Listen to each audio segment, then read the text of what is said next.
what do we have here? Hard to tell under this little cover, right? I've had access to this for a while because a friend owns it, and I can, review it. He doesn't mind if I, hold on to it long enough to review it, but I haven't done it yet. It was kind of like saving it for a special occasion.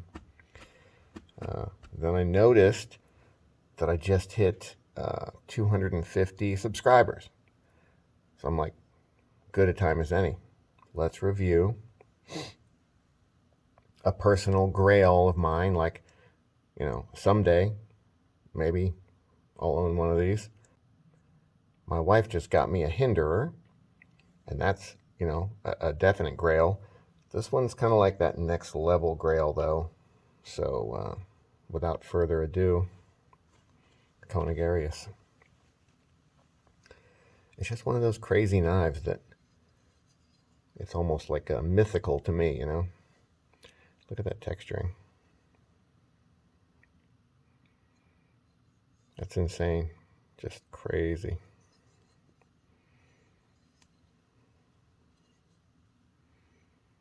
Trying to get it to focus. There we go.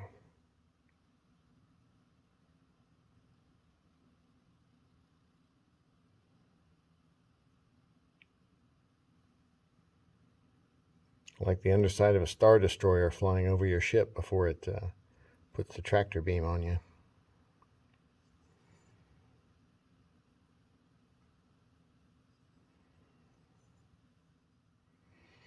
I love how they did the pivot. I mean, on a nice knife, you can't have a pivot spin, of course, but do you have a D-shaped hole and a D-shaped pivot barrel, or do you do something extra cool like this, where you have a flat side on the bolt on the top of the pivot and have it be parallel with the top of this line and just kind of look extra cool like they did.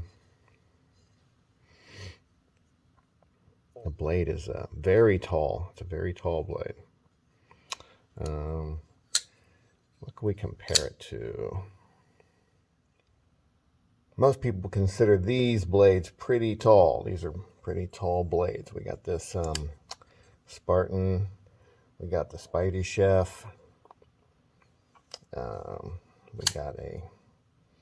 Boy, that one is still not quite as tall looking, even though this Kaiser is a pretty tall blade. I mean, it's a giant Warncliffey tall blade, but just doesn't quite have the big feel of the Arius. So, one of the taller blades you're going to see. Very tall.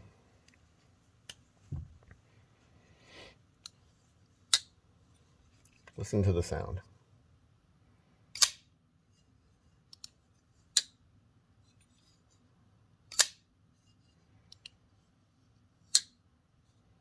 Just such a cool sound. The flipper has very good jimping on it. It's just like non-slip, can't be slipped. The detent is pretty strong. If you had to rate it like on a 1 to 10, call it like a 7, 7 or an 8, something like that. A 10 would be so strong you probably want to do something about it and fix it because it's too strong. And a 1 is like you can shake it and the blade falls out. This one, no. Pocket clip is very space agey looking, and I really love how it lines up with the hole that's cut down below. Just very cool how that works. I think the hole down below is cut just as an aesthetic. I mean, it doesn't need to be there. You can see the blade kind of come into it there. Kind of neat.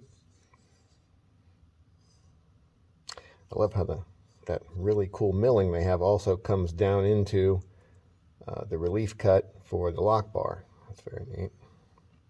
Look how thin that line is where they cut for the lock bar. Usually the lines are a little thicker because they're using thicker tools to cut it. Like here's a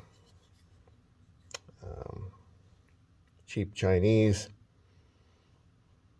tie frame lock, and you can see that the line there where they cut it is substantially thicker, wider. And that's pretty typical of frame locks. See, a real thin line is kind of unusual. There are knives that probably have thinner ones, but it's just an interesting detail. All the hardware is blue, obviously. Lanyard hole or backspacer or combo of backspacer lanyard hole is very cool. Has a lot of little detail to it.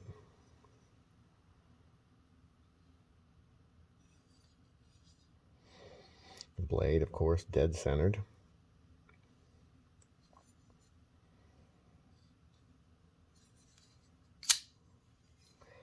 The jimping where the lock access is interesting. They don't have any scalloping, but they do have the really nice jimping. And because the lock bar isn't super strong, it doesn't bother your thumb at all. You can do that all day. The fuller and fuller hole, whatever you want to call that, is really just amazing for reverse flicking. You know what? I don't know if I've ever tried a thumb flick with this. Oh, easy, easy. Wow. It just catches your thumb like your thumb can't escape. It catches your thumb like Sherlock Holmes. It's just like a nice sharp edge, but not too sharp. Like it's not, trying to bite me or anything. Just catches it easy.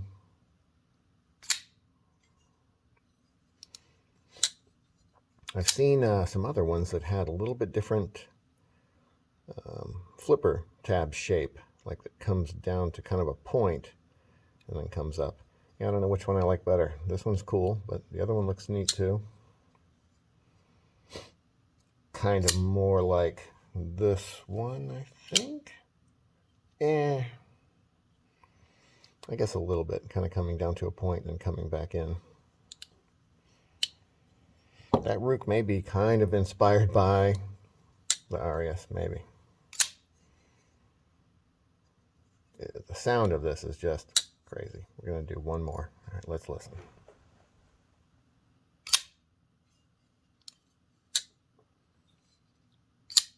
Even the sound of when you move your hand around on the handle, it just has an interesting acoustic.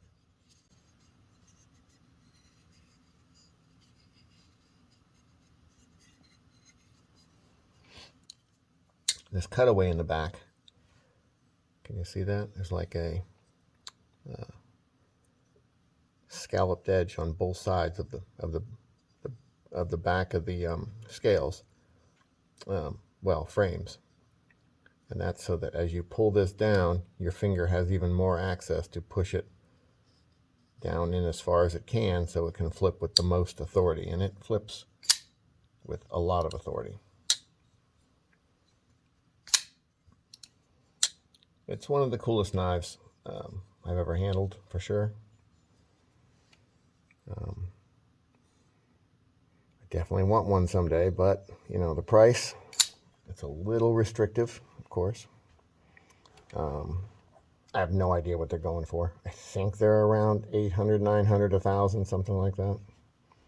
But I really don't know. Not sure what the most recent ones go for or what the older ones go for. And I don't even know what generation this one is. So, hey, if you're an Arias guy, you could let me know down in the comments what generation this is.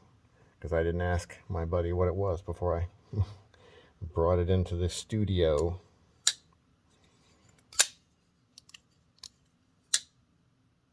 All right. That's it.